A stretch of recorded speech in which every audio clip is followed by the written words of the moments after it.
તો વાત કરીએ આજે ડિપ્લોમા મેથ્સ 1નું જે પેપર લેવાયું છે એ ડિપ્લોમા મેથ્સ 1ના પેપરના સોલ્યુશનની અહીંયા તમારી સમક્ષ સોલ્યુશન દોસ્તો રજૂ કરેલું છે.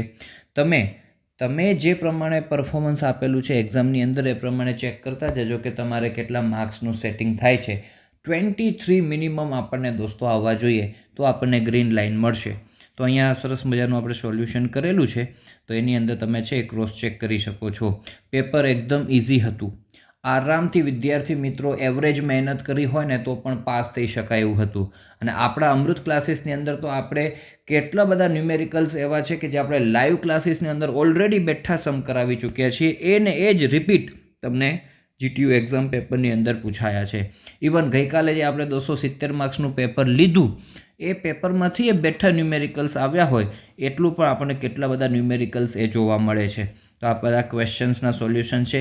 આવી જ રીતે તમારે એક્ઝામ પેપરની અંદર લખવાનું હોય નીટ એન્ડ ક્લીન પ્રેઝન્ટેશન સાથે છૂટું મસ્ત શાંતિથી લખવાનું હોય. બ્લેક બ્લુ બોલપેનનો કોમ્બિનેશનથી તમે લખી શકો છો. સેમ 2ની અંદર દોસ્તો આપણને મેથ્સ 2 હજુ આવવાનું છે, તો એ મેથ્સ 2ની અંદર પણ આ જ રીતના પ્રેઝન્ટેશન સાથે આપણે ખૂબ સારી રીતે લખવાનું થશે.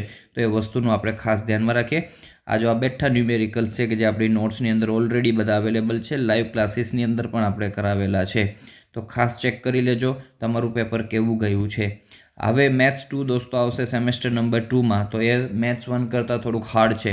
એમાં ઇન્ટિગ્રેશન અને ડિફરન્શિએશનનું પણ કામ આવશે, તો એ પણ પહેલેથી આપણે પ્રિપેરેશન રાખી લખીને બધી પ્રેક્ટિસિસ કરવાની, રેગ્યુલર પ્રેક્ટિસ કરવાની, તો તમને વાંધો નહીં આવે. આરામથી તમારું મેથ્સ 2નું પેપર પણ સારું જશે ઇન ફ્યુચર સેમેસ્ટર નંબર 2માં.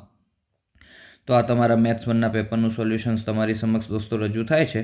બરાબર, તમે તમારા આન્સર્સ છે એની સાથે ક્રોસ ચેક કરી શકશો.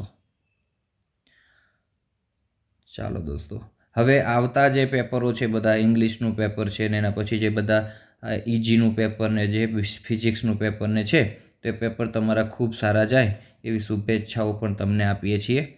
અને કદાચ કોઈ વિદ્યાર્થીનું આ પેપર ખરાબ ગયું હોય તો પણ જરાય ટેન્શન હવે ન લેતા.